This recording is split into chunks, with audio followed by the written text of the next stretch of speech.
Bird, bird, bird, bird. Get him. Yeah! Ron Babe was right. Ron Babe was right.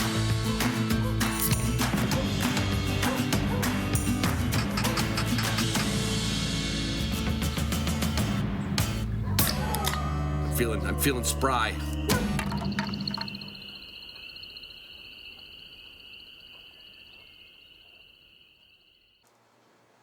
Did you just ever have one of those weeks or months that everything came into line?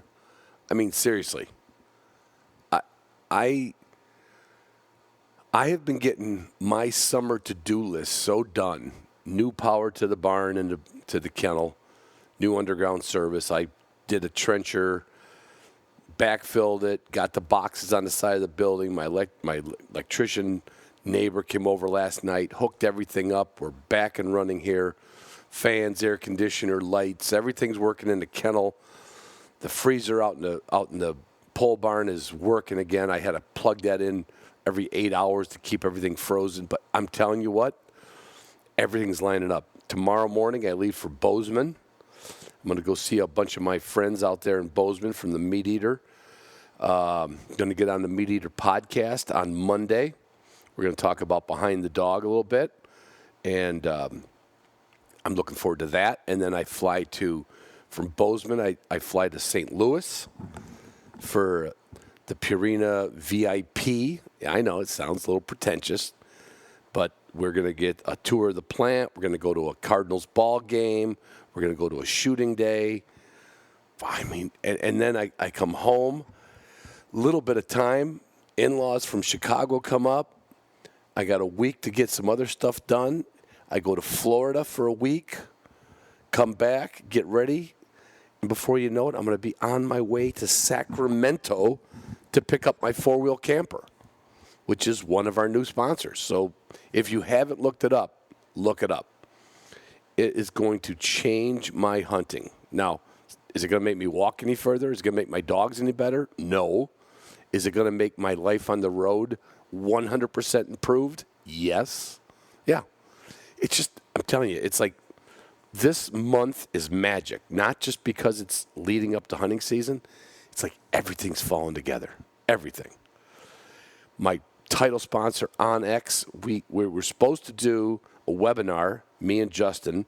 That's going to get rescheduled for August. They got a little double booked, and, shit happens.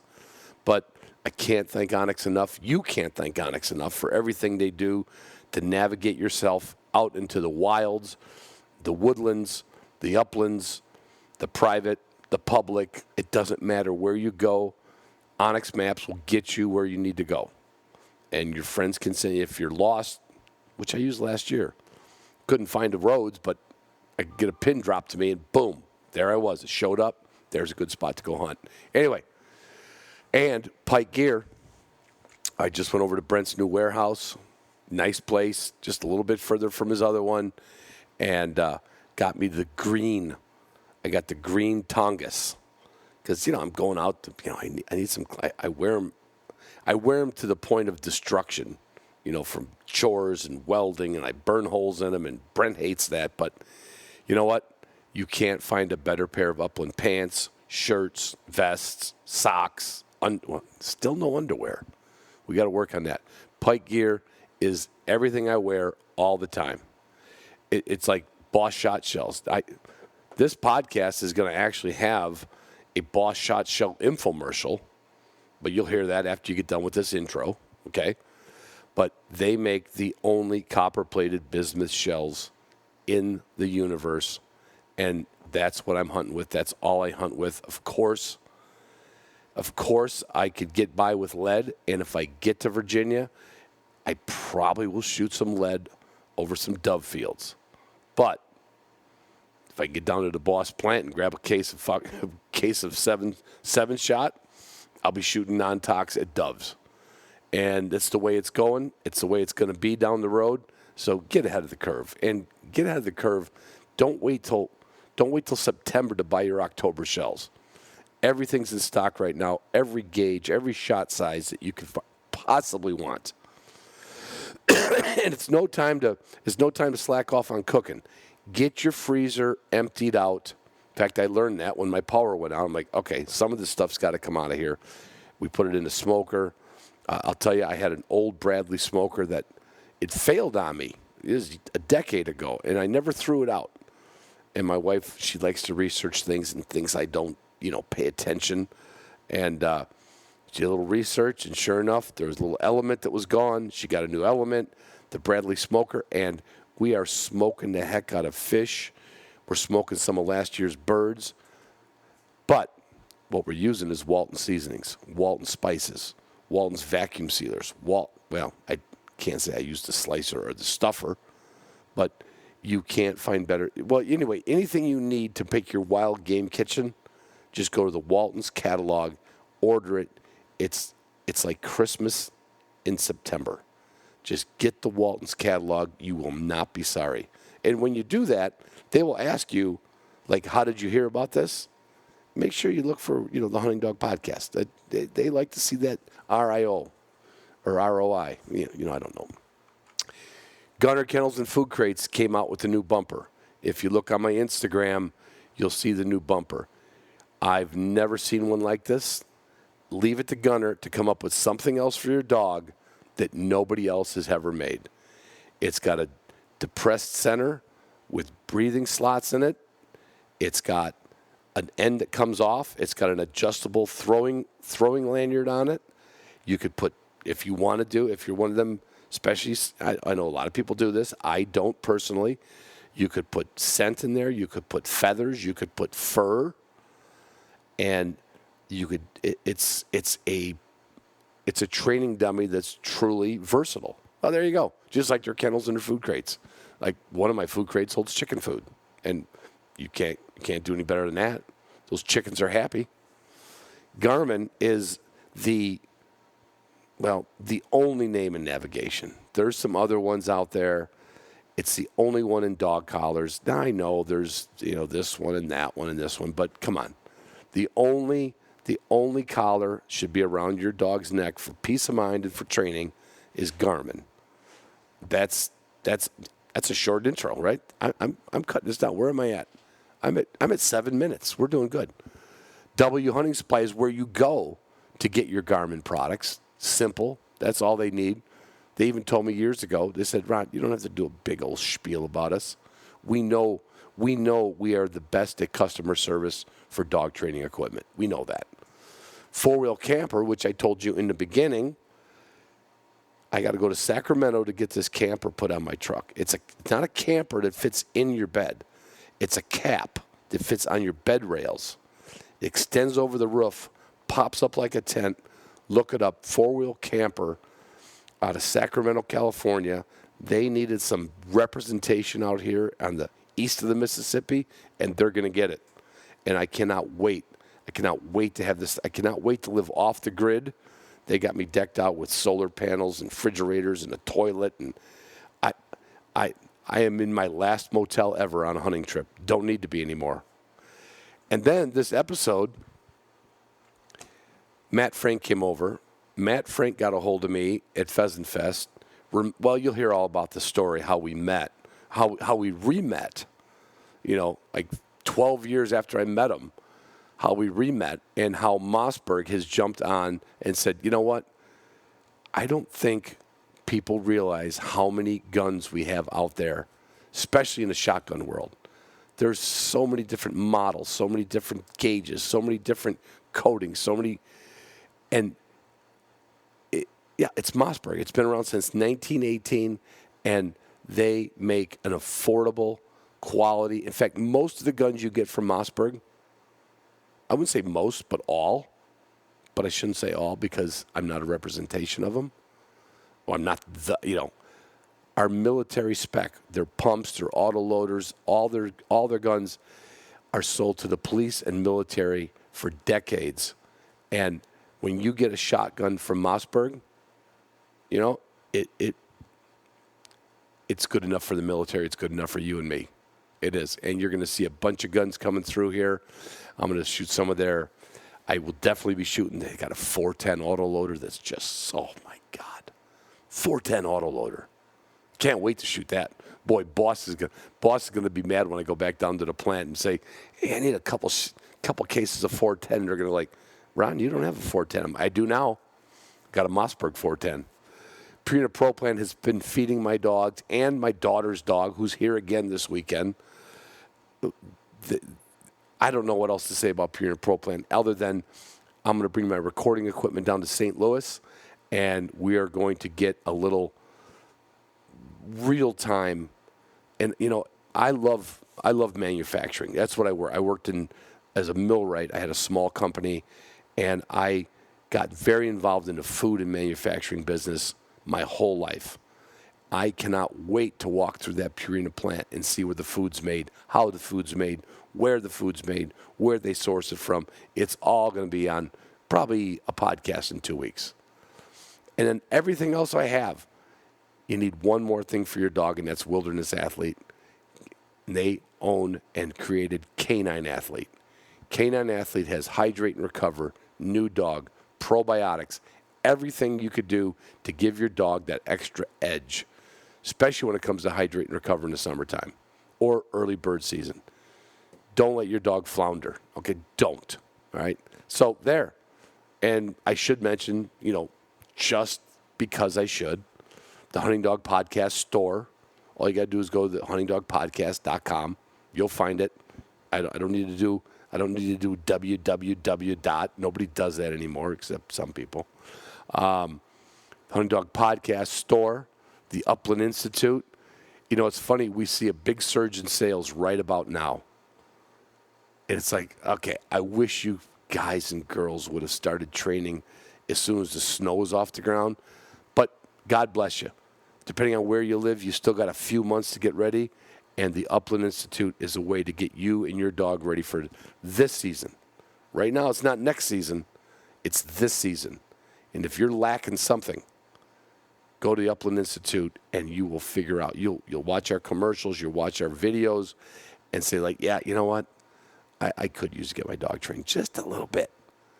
And in the meantime, where are we at now? Oh, my God, we're at 11 minutes. Well, that's nothing new if you listen to this show. Behind the Dog Films. I'm going to Bozeman, Montana. I said that in the beginning. And I'm going to be on the Meat Eater podcast on Monday. So you'll probably hear that a week and a half from today. And we're going to talk. Now, I'm not the main guest. But there's an archaeologist who worked on her I believe her doctorate degree was on, wolves and how they became domesticated dogs. Perfect fit for me to sit in on, throw a few one-liners out there. I'm going to get to go on the trivia game. I'm not looking forward to that because I suck at trivia. But I'm going to be out there, and we're going to be talking about Behind the Dog. And if you don't know what the hell I'm talking about, just look up BehindTheDogFilms.com. And Matt Jorio and myself, we are creating a series of breeder introductions, breeder interviews, training videos that are not, they're more test specific. They're more focused on one part of a dog's training. All that's going to be coming in the next year. And with any luck, you'll be hooked. I'm hooked. Boy, that wasn't bad. Last week it took me 14 takes to get this done. And, well, I had 4 beers and just kind of rolled right off my tongue. I love you guys. I love you girls. I love you patrons. Don't forget about that. Patrons get the Zoom rooms. They get the discounts that nobody else gets. Onyx, Pike Gear, Boss Shot Shells, Waltons, Gunner Kennels, Garmin, W, 4-Wheel Camper, Mossberg, Purina Pro Plan, Canine Athlete, Upland Institute, HBT Store. Oh, I hope everybody's having a good August because I am. I had a great July, and I hope you have a great August. And before you know it, we're going to be walking after our dogs. Or, as the name of our film company is, we're going to be behind the dogs once again very soon.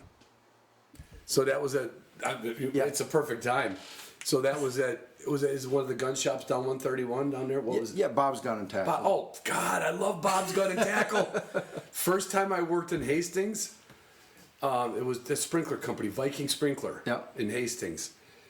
And we were trying to find McDonald's or something. We found McDonald's, and another guy went the wrong way, and he said, I passed McDonald's, but there's a gun shop. Of course, that got my ears up, right? And I'm like, oh, really? So after work, we went to Bob's Gun and Tackle. I'm like, it's like a little mini Cabela's. Yeah. They have everything. Yep. From clothing to guns to bows to fit.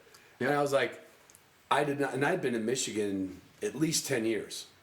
Didn't know Bob's Gun and Tackle was there. So that's where you got your... That's where I got my start. So for anybody who doesn't know what we're talking about here, I'm with Matt Frank, and I always will question and I always make fun of everything.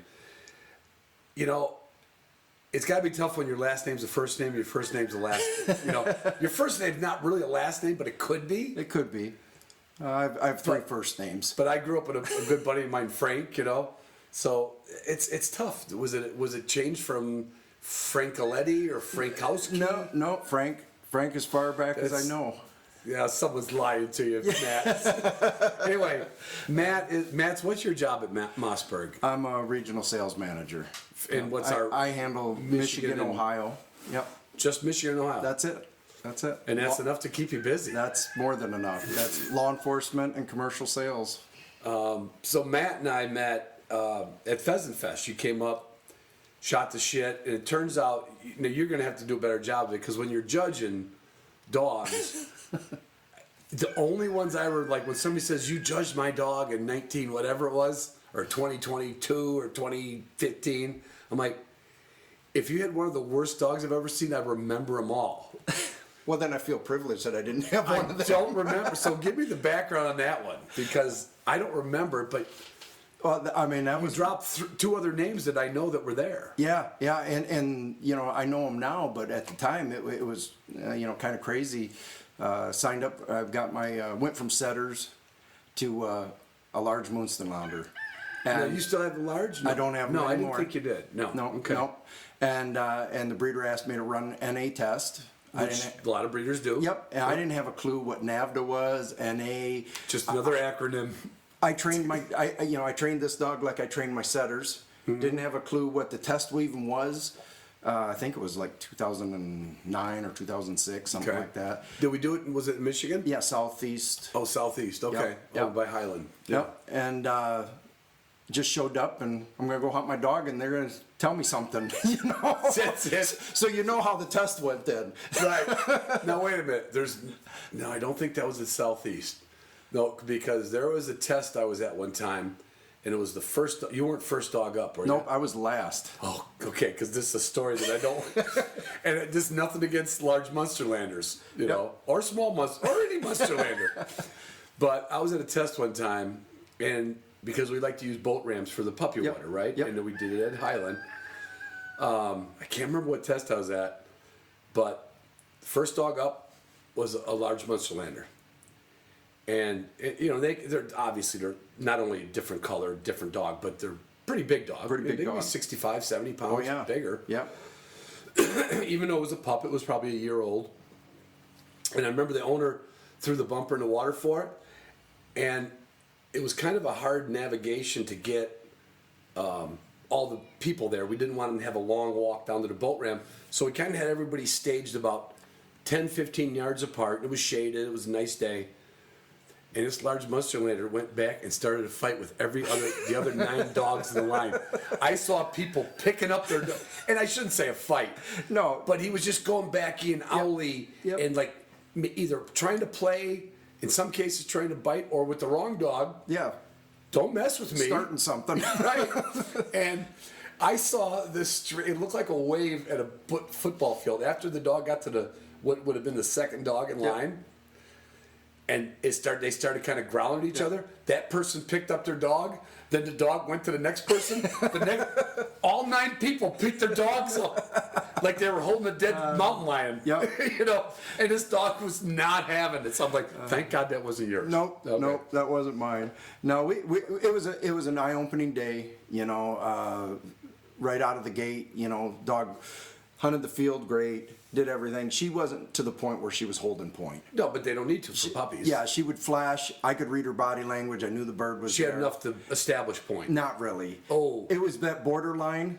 And I had a flashpoint. A flashpoint. Okay. And I had her row trained because going back to my setters, and that's how I was trying to lengthen it out in her Before you got into the stupid hunt test world. Right. And she had such a prey drive. She wanted to retrieve. She wanted to retrieve everything. Yeah. So I think that was overriding her. She hadn't put the two together that if she pointed it, I'd shoot it, and then she got to retrieve it. Yeah. She wasn't to that point. Well, I'll tell you, when I started judging, we never did see a lot of large Munsterlaners, but we saw a lot of smalls. Yeah. And they were really good at tracking, right? I mean, like, that is like if there was if Mossberg's known for one famous gun, right? Munsterlanders are known for tracking. Yep. And that tracking can kind of it overrides their pointing sometimes. Yep. Yep. And that prey drive. So, I can sympathize. And that's where the wheels fell off. I wooed her with that first body language. I didn't even know I couldn't talk to my dog, and Right. and they said, hey, don't, and the judges were all good, I say that now because I found out you were one of them. Right. In hindsight, like, oh, I was there.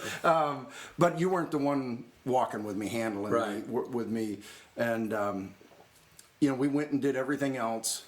Tracking, and I never taught track. I mean, I didn't had setters before. Yeah.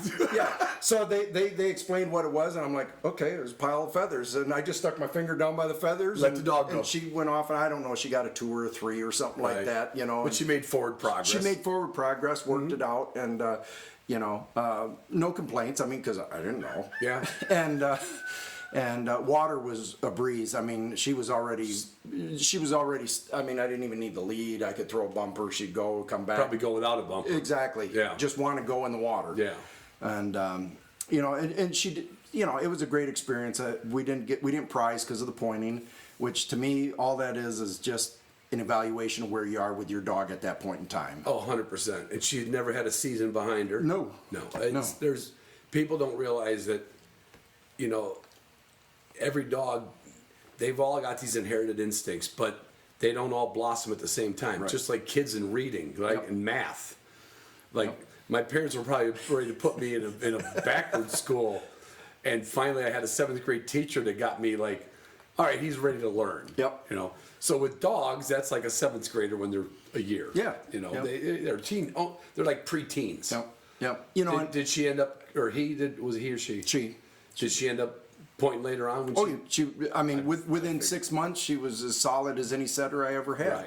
Right. And but it wasn't happening that day. No, it just wasn't there yet. Yeah. And the thing that I took away from it, and that's why I went up to talk to you at Pheasant Fest, was I still remember to this day. NAVDA reads the scores publicly to everybody, and then they talk, and then the judges stay to listen. Well, I didn't know anything. Maybe a little immaturity. I was kind of like, well, prize her. My dog's good, kind of grumbling. I didn't ask the judges anything. You went out of your way, walked around everybody, and you came to me, and you talked to me, and you said, hey, don't let this bother you. I watched that dog all day, and I watched it with you. That dog's gonna hunt, and it's gonna hunt for you, is what you said. Right. And that dog turned out to be one of my best dogs I've ever had. I mean, she wanted to hunt for me, except for sometimes she wanted to hunt raccoons a little more than she wanted to hunt. Everything that comes from Germany has a little issue with fur. Porcupine quills, skunks. But she was a great dog. It just had a great life. We had her for a long time. She even got used to retrieving woodcock. I remember the first woodcock I shot, nice point. Bird went out, shot it. She went, grabbed it, retrieved it, took about 3 steps, looked at me, and just spit it out like. I think you shot something that's off game. And I gave her the command to fetch it up. She picked it up. Took about 2 more steps, looked at me, spit it out. Because you got to be kidding me. And, you shot a snipe. and I still remember that. I mean, but she had a personality, loved the water, loved to retrieve. Yeah. And now we're gonna get into Mossberg here, but because it's too much fun talking about dogs. Now you're on a journey looking for a new dog. Yes, sir. And I had Craig Koshik's book here somewhere. Where is it? I might. Oh, damn it. You're looking for a Bacardi Spaniel. Yes, sir. The right one. The right one. Yeah. And I put you in touch with somebody. Did he write you I talked back? to him this morning. Did you really? Yep. Yeah, I gave Isn't him. that weird how everything's connected in this gun and dog world? And you know, everybody's just so like-minded and wants the same thing. Wants to see someone succeed. Has a lot of questions. You know, you sent me that email. I responded to it and just gave him my cell phone. It's a lot easier to talk to someone than it is to email. Yep. Yeah, we talked for quite a while this morning. Oh, that's great. Because I get, you know, if somebody calls me up for, I'm going to say, 6 breeds. Yep. I could steer them to at least a couple breeders that I would say, hey, they may not have a pup. Yep. But you're going to learn something from the person. Yep. I don't know anything about Bacardi Spaniels. Except you and I got to tell people on the backside, you joined up our NAVDA chapter now. Yep. And even though we technically met back in early 2000s, you even come to the NAVDA, but you told me this journey around looking for this dog. Yep. And I gotta question your sanity because you've had setters, great dogs. Yep. You had a great large Munsterlander, and now you're going for a Bacardi. Yeah. Well, I have a great lab too right now. Wow, you have a great, but there's a gazillion great labs. Okay, if you tell me you have a great lab, I'm like, oh, good, thank God. My daughter doesn't. Yeah. Yeah. I'm. You know, I have a soft spot for hair and tails on a dog. You want the coat. I want the coat. You want the long tail. The long tail. I love setters. My wife thinks I'm crazy. She'd rather have me, you know, get a setter in labs and, you know. Because it's the same basic look. Exactly. Right. Exactly. But I do a lot of waterfowling. Mm-hmm. And, you know, I don't need this dog to We can take setter off the list for that. Yeah. Not that people can't. Yeah. I'm just saying, that's not what the dog you go to. Yeah. I don't need, you know, I use my lab for late season, layout boat hunting, you know, diver duck hunting. You know, sometimes it's probably easier just to use the boat than to send a dog. Oh, yeah. Because of the conditions and the weather. But, Sure. but he loves it. That's what he's born to do, so that's what we do. Mm-hmm. But, you know, I need, and this is what I love about NAVDA, is the duck search.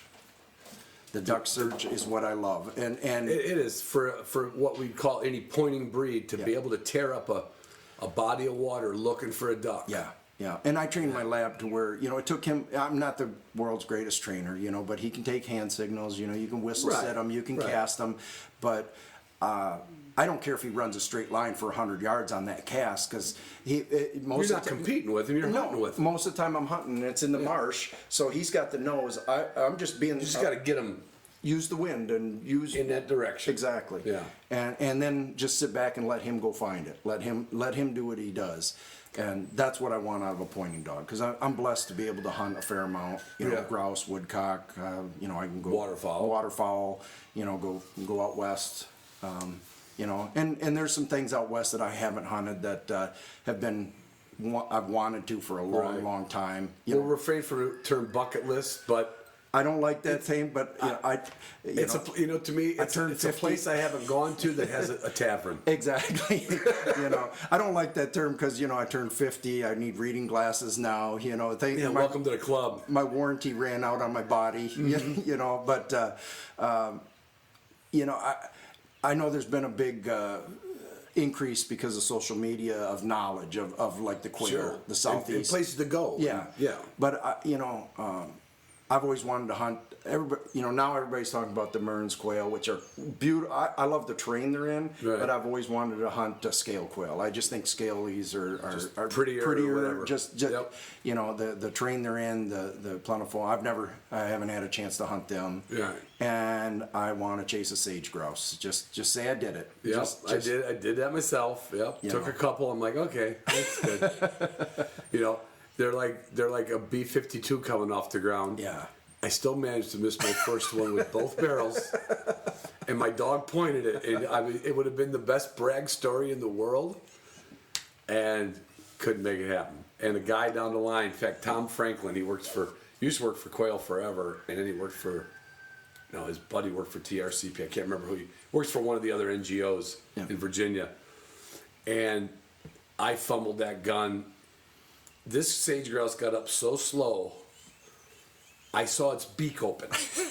Like, you know, just like we would run, like we'd come off a starting block, you'd be like, "Rah!" Right? Yeah. I remember going, its beak is open. I'm like, well, this is going to be easy, you know? And then the bird got up, got into the wind, and then it went about, you know, as fast as they could go with the wind. I missed it with both barrels. I think Ed missed it with both barrels. And Tom Franklin was on it, and it came like a high house 9. Poof! So you got Zygons for six. I get it. I don't want to pursue much. I mean, they're not endangered. Right.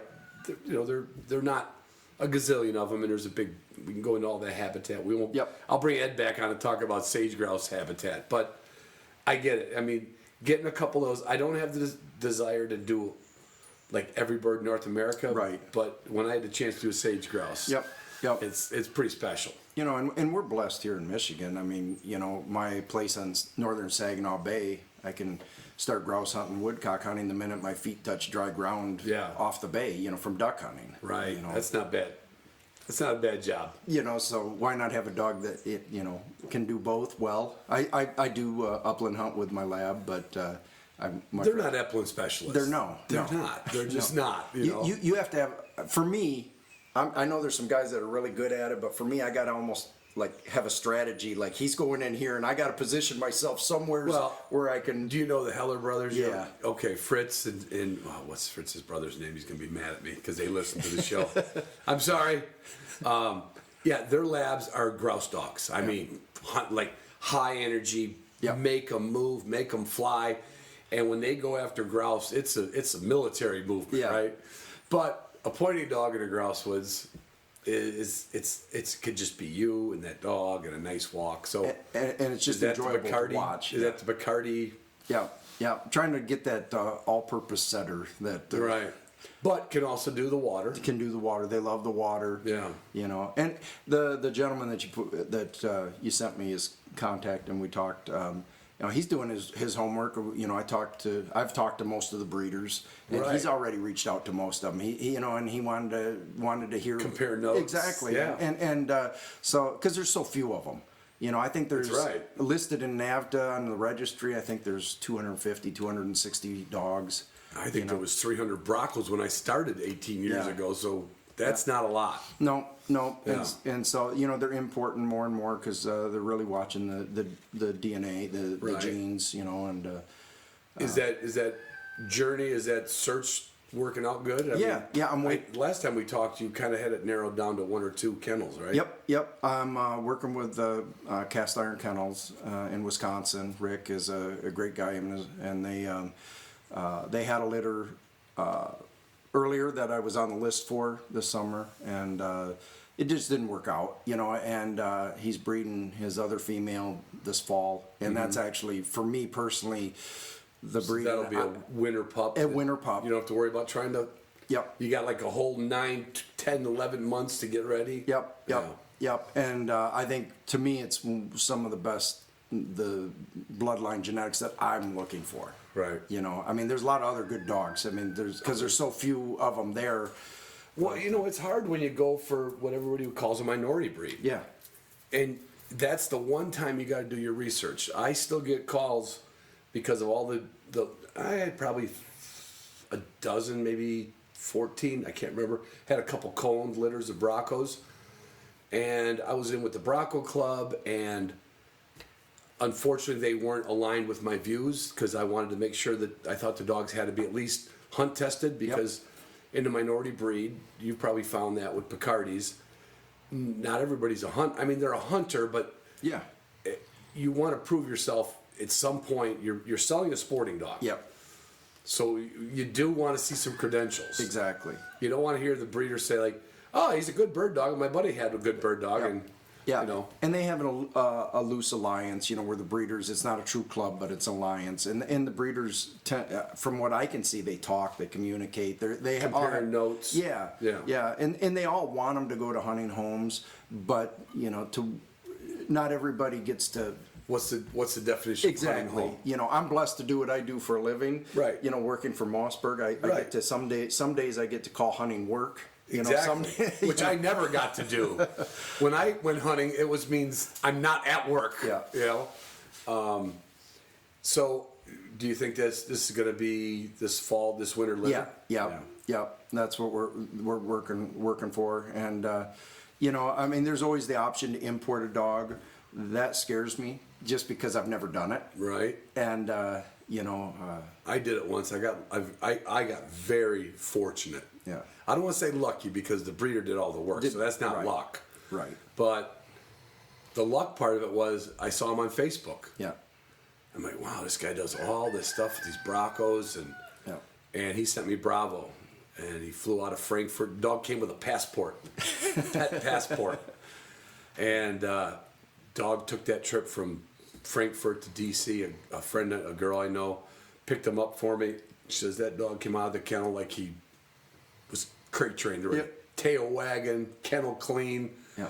So. But it's scary to think about importing a dog. It is. And maybe once I start going down that road, get the first one. Next one, yeah. We'll see. Yeah. You're in that point of your career now. The kids are, we were talking earlier, it's like we're 15 years apart in age, but family-wise, you got 6 grandkids, I got 5. Your boys are grown, my daughters are grown, so it's time to blossom. Yeah. You might be the next Picardy Spaniel or Picardy. Did I say Spaniel? I did. You might be the next Picardy's breeder down the road. You never know. You never know. One step at a time. But, I love it because my kids live close. My grandkids, we do a lot together. And How old's your oldest grandkid? She is, I'm going to get in trouble. Yeah. 6, I think. Her birthday's... So we are like right in line. My oldest grandson... Her birthday is this weekend, 4th. My oldest grandson's going to be 6. Yeah. So, yeah. So Keep him away from my granddaughter. Hey, he's in Florida. He's in Florida and he's in martial arts right now. So he's Grandpa's favorite. But it's just fun to be a family, and I mean, we hunt together, we fish together. Being involved in so many things. I'd love to see my grandkids. And being in I mean, it's like being in the gun world. Like it's with whether it's Mossberg, Browning, Remington, all the names that were in this country for 100 years. Yep. You know everybody, don't you? Yeah. Like you literally know, like, oh yeah, we worked together at a store. We met each other at SHOT Show. Oh yeah, we do these promos. We work for a retailer. We do come in and help him out. Right. And we're out for his sale. When we get behind the counter, we know each other, and we kind of, a good healthy competition is good. I mean, it keeps everybody, honest, keeps everybody moving forward.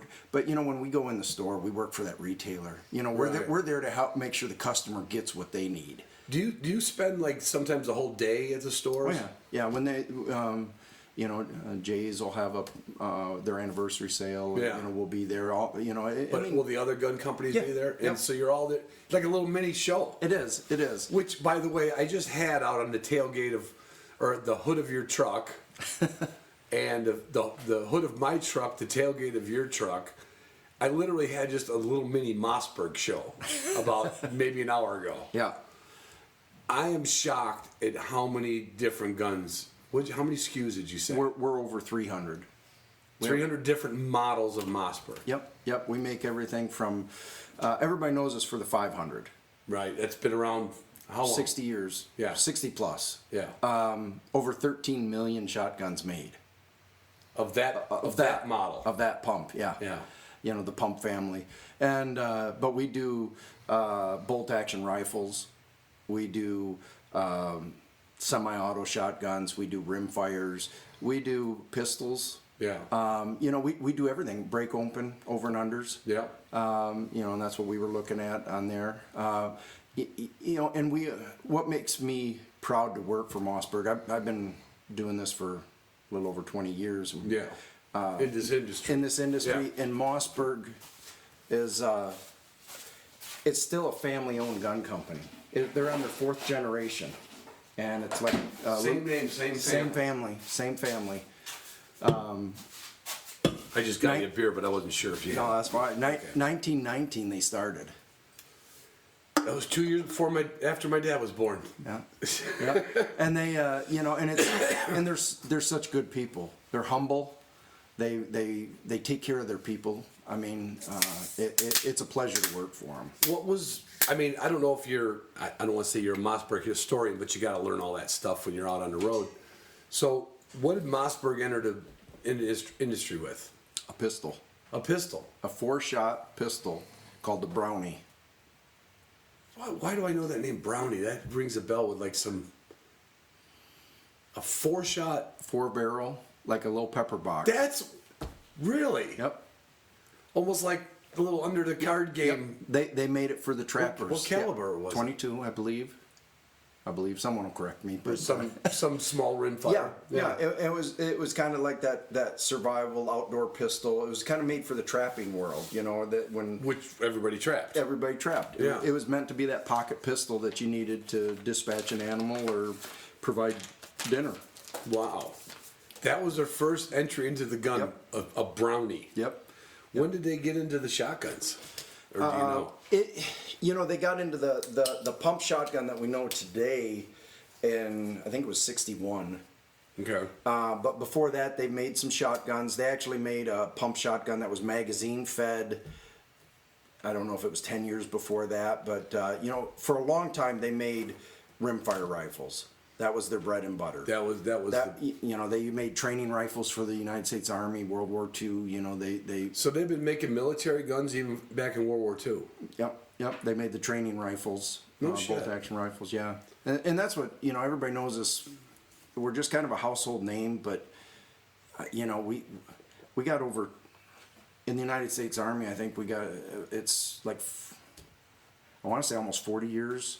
We've been providing guns to different branches of the Army, and I mean it's over 10,000 units that have been in service. Yeah.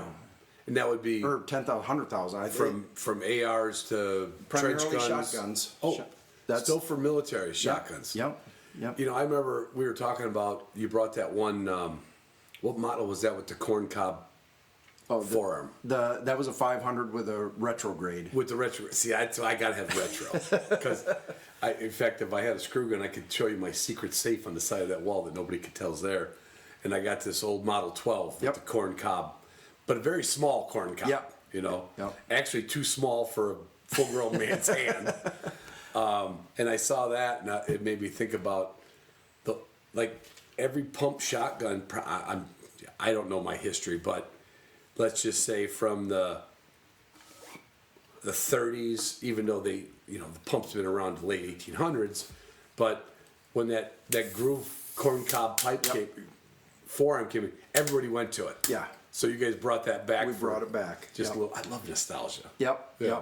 Yep. And what's fun is we make in every one of these platforms, bolt action rifles, rimfire, shotguns, we make a model for everybody. We call them Bantams, super Bantams, length of pulls that go down to 10 inches all the way 10? to, I believe it's 10 inches. A lot of them are 12. So my little grandson in a few more years, Yeah, have a 10-inch pull. Yeah, 510 is what it is, a little pump shotgun. We actually take the forearm and have it back so they can reach it and operate Really? it a little better. Yeah, and if it's a super Bantam, it actually comes with the spacer so you can then lengthen it out later for them. Lengthen out the stock. Yeah.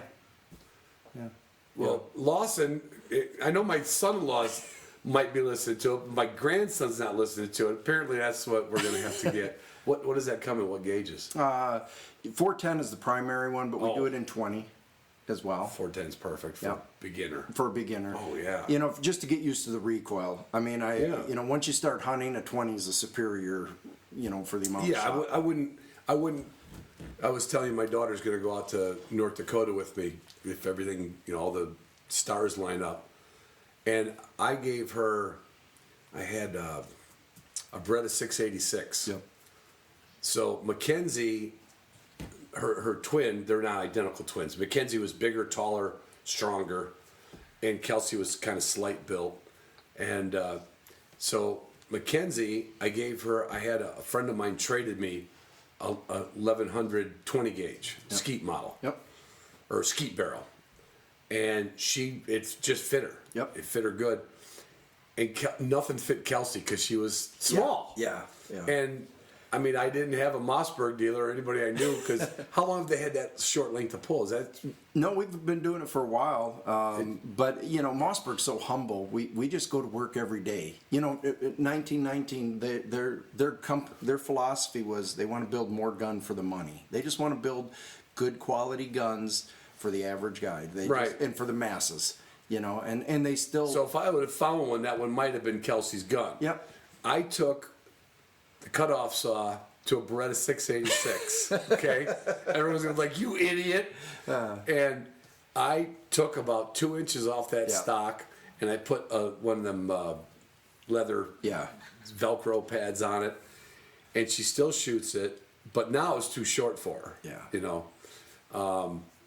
Anybody with a shorter length of pull, you need to find a gun that fits them so they can have success and enjoy it. Yeah, because if they don't have, for a beginning shooter, we're not worried about cast on and cast off yet. But if the gun's too long for you, you can't. Gun's too short, you can kind of adjust. But when you're young, I've been used to short guns for a long time. I've been on the short bus for a long time.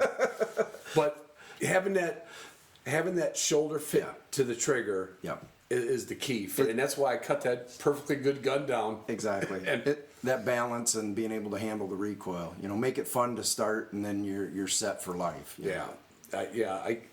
So if anybody hasn't gathered this yet, which actually we didn't allude to, Matt saw me at Pheasant Fest this year. We started shooting the shit and talking about the first dog fest that we met, and I didn't remember. And he said, "Hey, if there's an opening for sponsoring in the podcast," I said, "Yeah." It took a little while and a lot of emails, and so Mossberg is officially the sponsor of the Hunting Dog Podcast, which I'm tickled because I'm telling you, we spent about a half an hour out by the truck, and Matt pulled out about 10 different guns, and I'm like, okay, I'm sold. I want the 410 pump. Yeah. I want the 20 gauge autoloader. Yeah. I want the 20. What's the reserve? Yep. Yep. I like the black. Yeah, the black label. And you have the ultimate waterfowl over under. Yep. We call it the Eventide. Perfect. You know. Let me show you what won't happen, Matt. It'll still pick it up.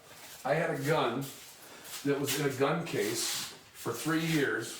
Look at this. Oh yeah. Yeah. And I gave the dog box to my buddy Matt, and Yep. we got a little problem here.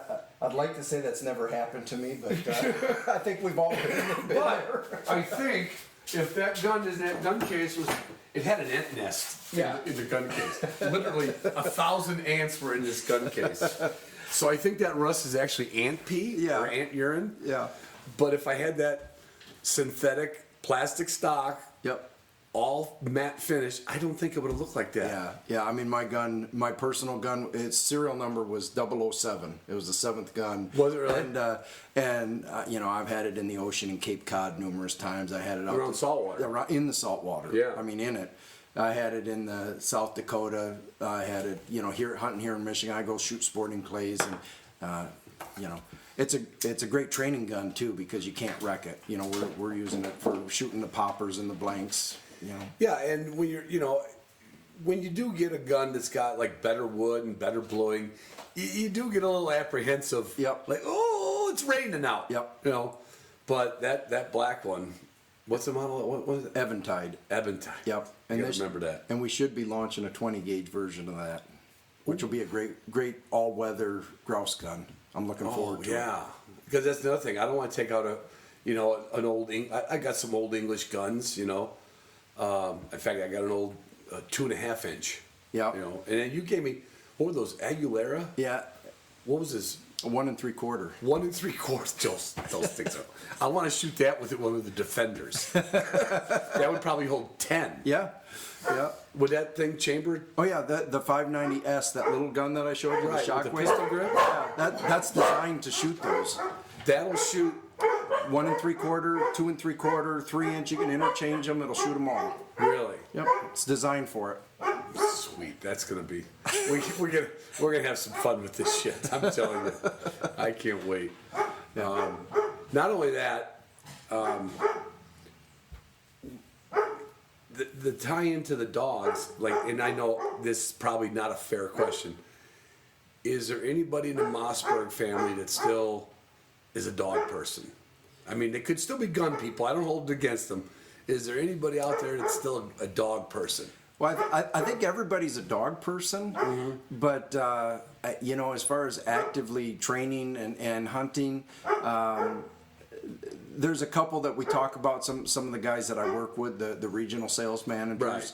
Right. But as far as the Mossberg upper management family, Okay, we're not. Yeah. They're almost like the Gillettes, right? Like they used to hunt. Yeah. But you know, they're you know, they're so humble. They're so unassuming. You know, they don't seek attention, and they're just proud to do what they do every day. That's and how many, like, the percent of Mossbergs, the bulk of the percent of Mossbergs are all made in America. Yeah.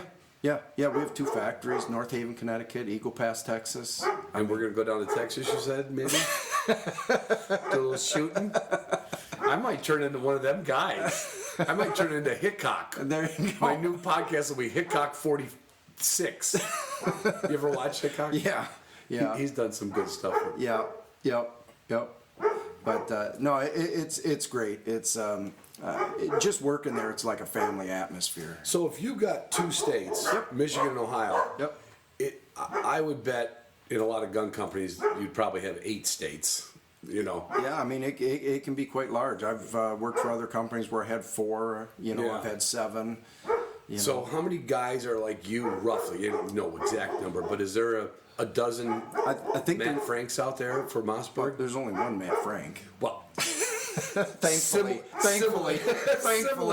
I think there's 14 of us doing what you do. doing what I do in the U.S. and we have one guy, my buddy Gilles, in Canada. Really? He handles all of Canada. The whole continent. Yep. The whole country. And he's a continent. Yeah, a great guy, but he's got a lot of geography. Jesus. I mean, it's as big as America, basically. Yeah. And he got one up there. Yeah.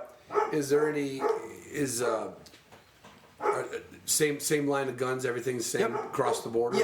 Yeah. I mean, even from state to state, sometimes you have, laws that change. Illinois just changed some laws, and good and bad, and Canada's got their rules. So there's certain things that sell in certain regions than certain, but for the most part, it's the same product line. We don't change anything to speak of when we are except for militaries. Yeah, well, even then, it's 90% of the parts are the same. They're all interchangeable. We just that's something you said to me. The guns we get, the autoloaders, the pumps, the ones that are made for the military specs are pretty much incorporated into the everyday guns. Yeah, so it's not like. Yeah, there's just a couple changes, and it's designated by an A1. So it's a 590 A1. It's a mil-spec gun. So the A1 will just have a heavier walled barrel and a steel trigger guard. That's the assumption that they're using it and shooting and throwing the gun around, and falling off a cliff, exactly. or whatever they do. And that one barrel that you showed me looked like a pipe. I told you it looked like a pipe. I mean, it had to be. I'm gonna say. I don't want to say it was an 1/8 inch thick barrel wall. Yeah. But it was 330 seconds if it wasn't. Yeah, you could, but they're not. You could knock somebody out without bullets. Well, that's when you run out of bullets.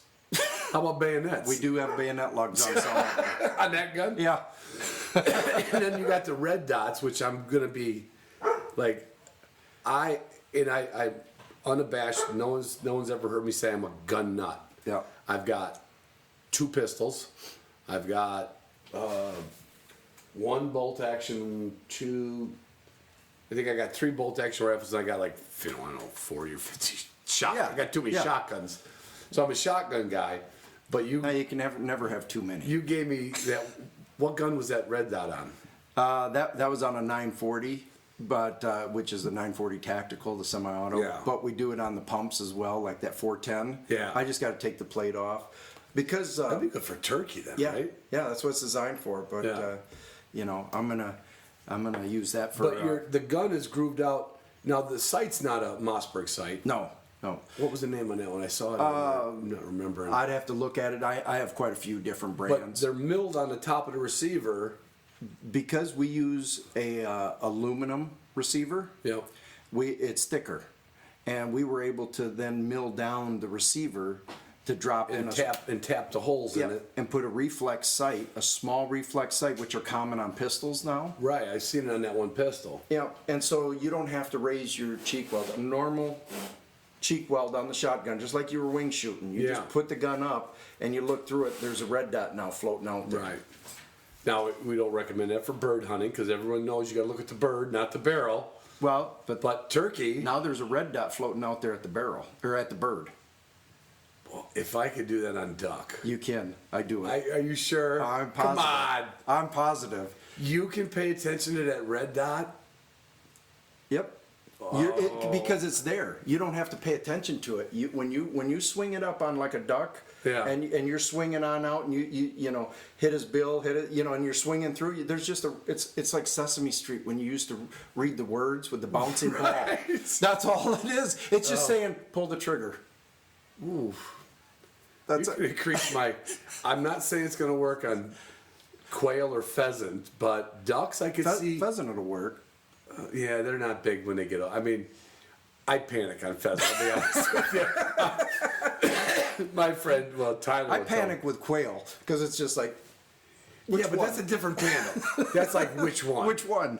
But a pheasant, I have missed more pointed pheasants than I've missed any other bird on this continent, because for some reason, and this is not because I'm a big game hunter, the pheasant gets up in the wind and I see this tail bending in the wind. If I'm looking at a tail bending in the wind thinking, oh my God, that's a 2-year-old rooster, you ain't hitting that bird. Yeah. I'm looking at the damn tail. Yeah. So you'll put a red dot on a, this is going to be It's like shooting exciting. an anti-aircraft gun. Oh, you know where this is going to come in handy? I am next November going to, and I could show them to you on the way out later. I've got some sharp-tail decoys. And everyone's like, what?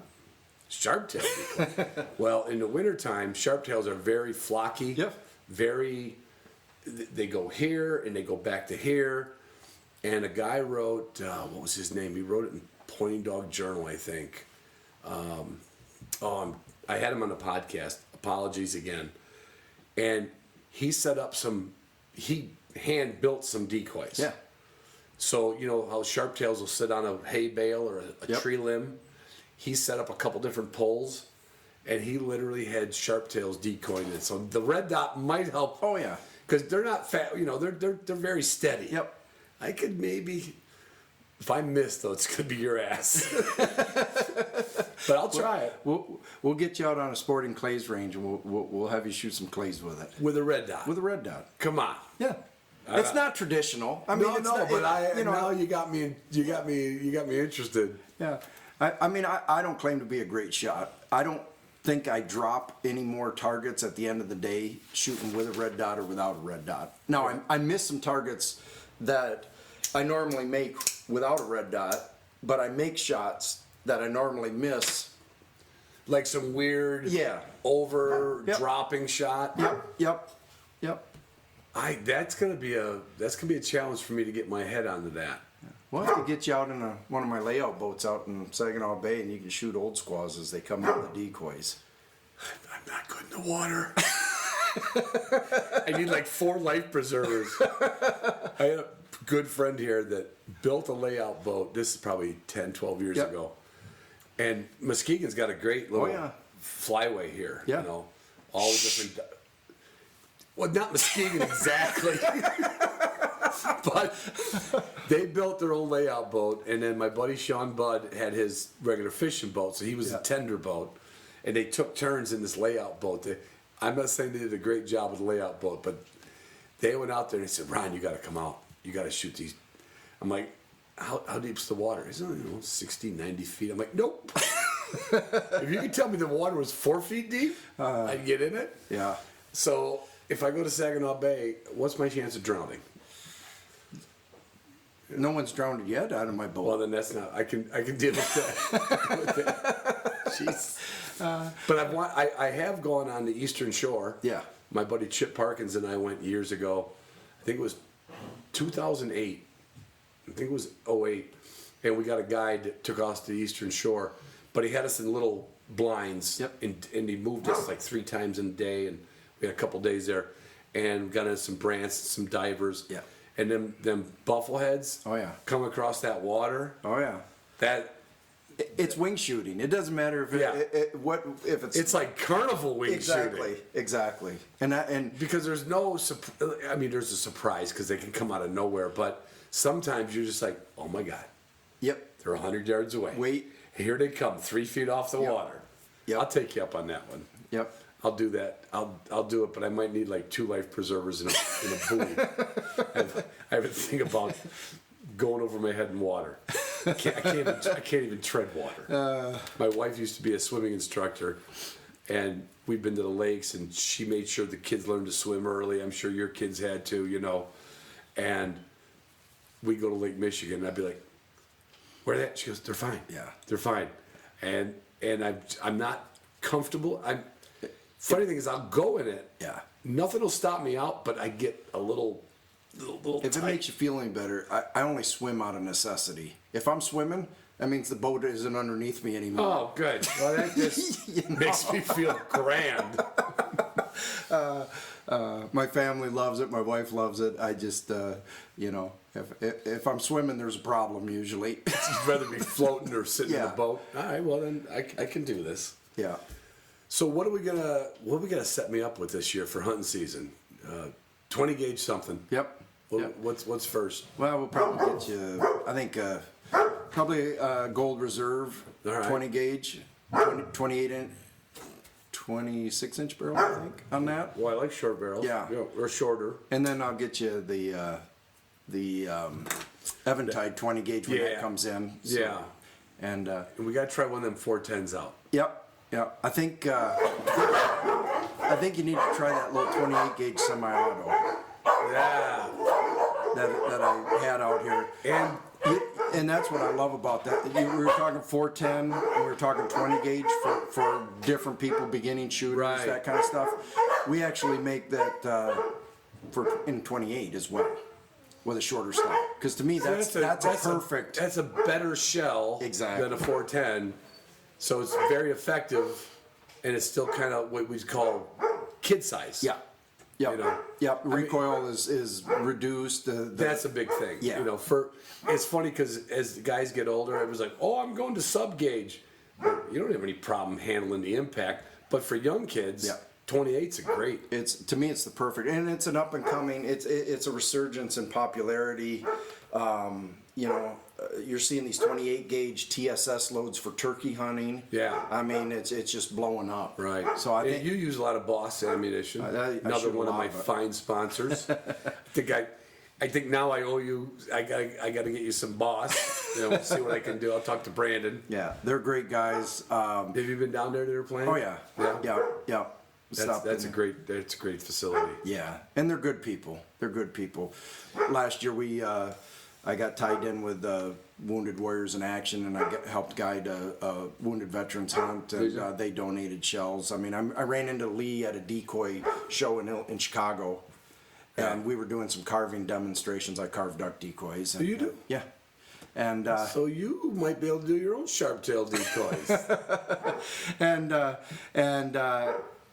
a buddy of mine is a great artist, and he had a bunch of pencil sketches, and Lee was looking at them, and he said, and he was selling them, and just little change, and he says, "Oh, I'm selling them to buy some help out with this hunt." And Yeah. Lee says, and I knew Lee because Lee's been in the industry. been in the industry, and I didn't tell my buddy who he was or anything Right. like that, and Lee says, "I got you covered. What do you need for shells?" I mean, they just stepped up, and they're just class act. Yeah.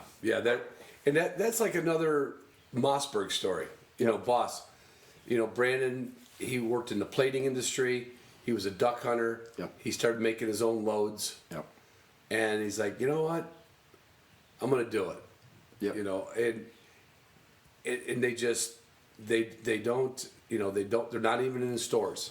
right now. Obviously, Mossberg's in stores, but I mean, they make as good a shell as you can make, ordered online, to keep the cost down. Keep the cost down. And there isn't anybody that hasn't shot them that's like, I mean, not like totally happy with them. Oh, I started shooting them exclusively, even for upland.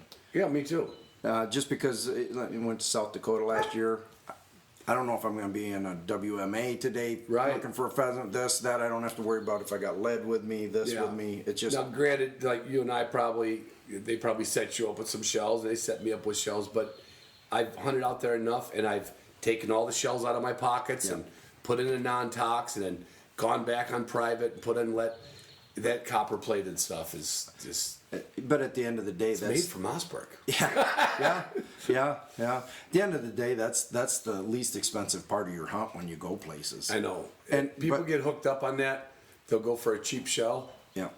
But I can tell you as a diver duck hunter that you body shoot a big diver, and he takes that steel shot and he goes 100 yards, 150 yards, 200 yards, and then you watch him fall out of the sky and you see the splash, and you're like, we got to go get him. Right. You know, and stop what you're doing. Exactly. And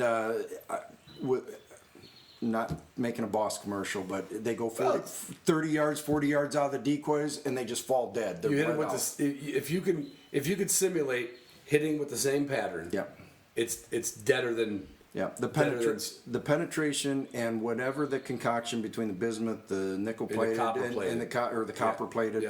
When you clean them birds, because I love to cook, and we utilize everything we shoot.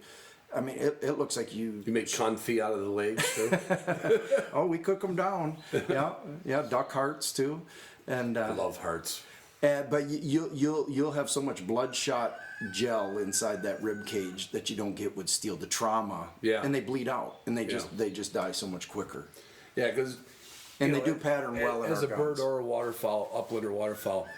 You remember I was telling you, like, the dogs that I remember from tests, that I don't remember the good ones all the time, but I remember the bad ones. I remember the cripples. Oh yeah. Now, obviously, I can't remember all my cripples, but it's heart-wrenching. Yeah. You know? Oh, them are the ones that stick with you. And it's always on a day when you didn't get a lot of birds. You're like, oh. Well, you usually end up taking a shot that's marginal, out of desperation or something. Never done that in my life. But I will not say I'm a sky blaster, but I would probably say I've stretched out there a little further than I can, or should. Yeah, sometimes we outpunt our coverage. So this is going to be a great partnership with Mossberg and Hunting Dog Podcast. I mean, I cannot wait. I want to go see the plant. There's how many guns are actually made in America anymore? I mean, I know there's a few, but I don't think in quantity anybody's making them like Mossberg. No, I mean that's what we do day in, day out, and it's just being that it's still a family-owned business. We're America's oldest family-owned, continuous run gun company. Really? Still in business. And that's been since 1918. 1919. Yep. 1919. That's right. 2 years before my dad was, or 2 years after my dad was born. Yeah, but and we're not going anywhere. You're not getting sold out. Nope. Nope. Right, Connecticut and Texas. Yep. This is going to be good. I'm going to enjoy this. Not only that, out of all my sponsors, Matt has given me on the first day more hats, more rugs, more lights, more. I love your marketing budget. Are you gonna be at Pheasant Fest next year? Yep. Yeah, we'll be there. And we're growing that too. We want to be part of those communities because that's where the rubber meets the road. Our people. And you guys tie in a lot with the banquets and stuff, right? Yep. I mean, donating to banquets is like. Yeah, and we've been involved with a lot of the conservation groups. Wild Turkey Federation has been a big partner of ours, just because another thing for Mossberg, the 835 pump shotgun was the first 3.5-inch 12 gauge. Oh, really? So why don't I know that? No, because they're humble. They like the ad should say, "We did it first." But we just build guns every day. We sell them every day. Yeah. They want to produce guns for everybody. And law enforcement's a big one, right? Yep. I mean, you just told me you sold how many of one model to a police doesn't matter what police department, but yeah. I mean, there was an agency that picked up 50 of the new 940 tacticals. That's transitioning from pumps to semi-autos. I mean, it's are pumps still like standard, like or not military? What's more standard? Is it pump or auto? Pump is just because of the tradition. It's been there forever. It's reliable. Less likely to jam. Exactly. Right. Exactly. And we're seeing a resurgence in shotguns in law enforcement. They got away from them a little bit just because of technology and the patrol rifles and that kind of stuff. But we've seen all that civil unrest the last couple years. In an urban environment, a shotgun is a better tool. All these are tools to do a job. Whether it's hunting or police, law enforcement. Law enforcement. Yeah. And so we're seeing a resurgence there. And, Mossberg, we have the ambidextrous safety on the top. That is, I told you that, being left-handed, Yep. that's a blessing. Yep. I mean, why did not every gun company, because every gun I love, being over-unders and side-by-sides, Yep. always has the top safety, because it'd be nonsensical, it wouldn't work, right? Right. And then all these autoloaders and pumps came out with a safety was for right-handed people. Yep. And your top tank safety, there's only a couple other guns that ever did top tank safety. We do our semis, autos, and our pumps with that. And, Yeah. and then we have quite a few models that have adjustable length of pull because law enforcement, you wear body armor, you're reducing the length of pull. You're getting So you can take it down or build it up. Yep. Like the one gun you showed me that fits you. Yeah. Which doesn't fit me because you got like a 8-foot wingspan, and I'm 5'10" and shrinking. I'd have to take all those little spacers off the gun, but it's all adjustable with cast on the where the stock meets the receiver. You can cast it left or right. We cast it on or off. We can raise it or lower it. I mean, that waterfall semi-auto, the 940. Yeah. There's weep holes in those. I call them Legos. Them shims. When they clip together, there's weep holes that line up. So if you get water in the stock, it self-drains. Really? Out the recoil pad. Who thought of that? All right, that one's going to stay under the radar. Good idea. Because who hasn't had a gun fall in the water? Never happened. Never happened. This is going to be. I think the next time we get together. Now I don't know if we can do it in August because I got a busy August, but like mid-October now, you'll probably be swacking some ducks mid-October. Or grouse. But before the season gets really good, maybe early October, if you can come out, we got a hayfield out here as a runway and a big pond, and we bring out our Garmin SX1, and my neighbor's got a couple young kids. We're always teaching them to shoot. Yeah. I think we do a little Mossberg demo out there. Oh, absolutely. I'll get the shells. You get the guns. and see what we can come up with. Oh, it'll be fun. I gotta go back to the Picardy. Okay.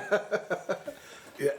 You alluded to you wanted something that would work in the water. You want something that would work in the water. Yeah. But I still don't quite get why you went to the Picardy. Like, where did you first hear about the Picardy? I'm saying Bacardi like it's rum.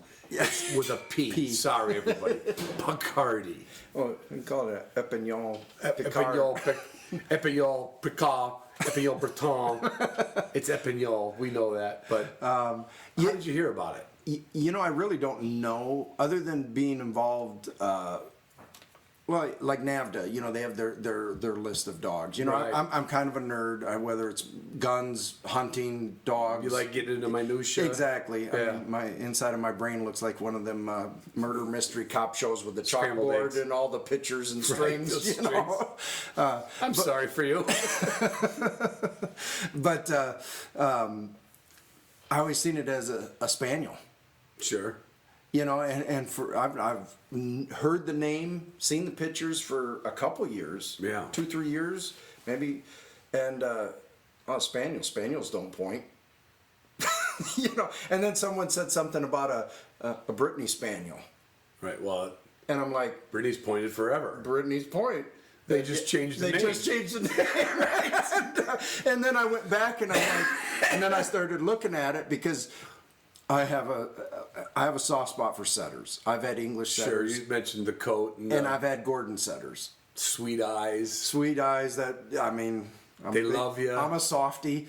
Right. But you know the Gordons have the eyebrows and the cheek and and they were crossed 100-some years ago, whatever. Right. With the Picards. That's why they got some of the tricolor. That's why they have that muzzle and that face that reminds me of a Gordon. And when I found out that they are a pointing dog, then I went down that rabbit hole. You're like, okay. You know, It's not a Bacardi retriever. It's a Bacardi pointing dog. Yeah. Yeah. So you've just been researching it. Yep. And then, you know, the people have been just fabulous. I mean, I talked to most of the kennels and everybody's very open. Pheasant Fest. Yeah, they had Courtney came down from, I think, Saskatchewan. Right. She came down and stopped there just to meet me with and she brought one of her dogs, Tula. Oh, nice. And that's enough to do it. And you know, and she was going to Cast Iron Kennels, Rick's place, to pick up a puppy in Wisconsin and going back, but she didn't need to stop in to see me, but that's the way these people are. And you know, you had email communication. She goes, "Oh, if you're going to be there." Yeah.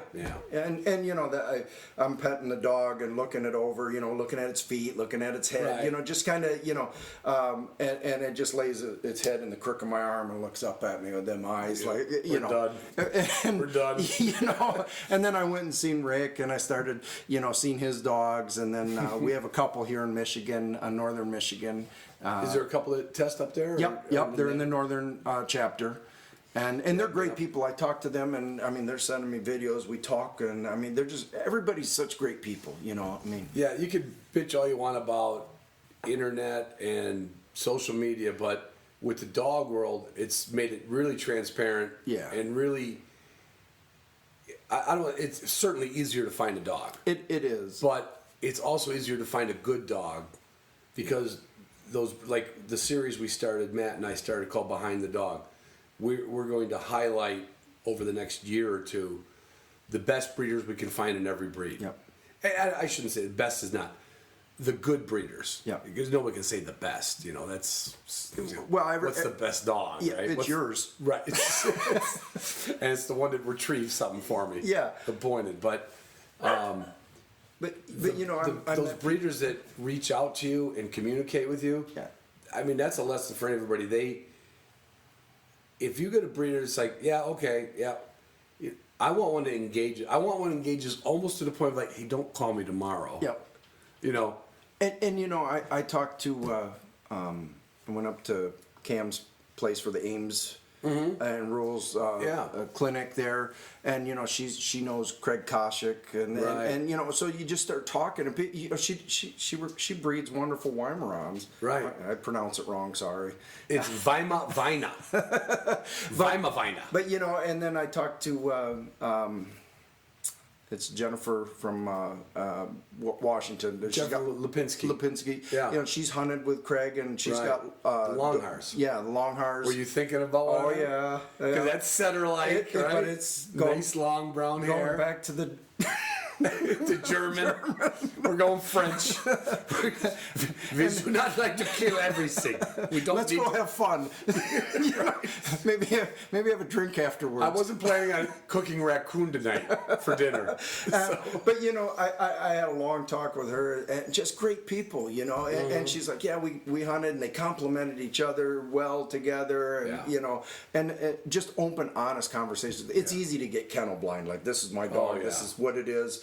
But these people are just open, honest, you know, and that's a good feeling. It does. It is. So next spring we'll see this puppy, hopefully. Yeah. Sweet. It'll be the first one in our chapter. Yeah. Well, anyway, listen, Matt. If everybody, like I said this earlier, Mossberg and Sons. What is OF Mossberg? That's some of the family name. Originally, initials? it was Oscar Felix Frederick. Oscar Frederick. I believe so. You're putting me on the spot. Good German. Good. Is that a good German name?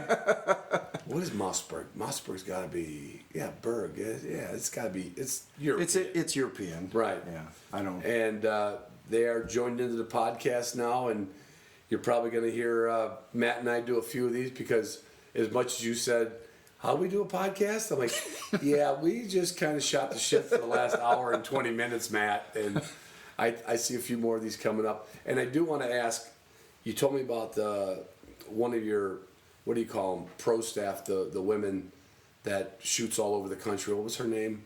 Well, Linda Powell is she's actually in the marketing department. She's our PR public relations person. But she's hunts all over the world. All over the world. The greatest lady on earth. Where does she live at? Put me on the spot. I believe it's South Carolina. Okay. Well, maybe a road trip. Yeah. Go down there and get her on there. Why not? Yeah, she's a great lady, a wealth of knowledge. She's been in the industry a long time. And anyway, so I'm gonna babble. Anyway, Matt, can't thank you enough for walking up to Pheasant Fest and tell me about the day I judged your dog and don't remember. And Mossberg is now we're all partners in this thing, and it's gonna be a lot of fun. Yes, sir. I appreciate it.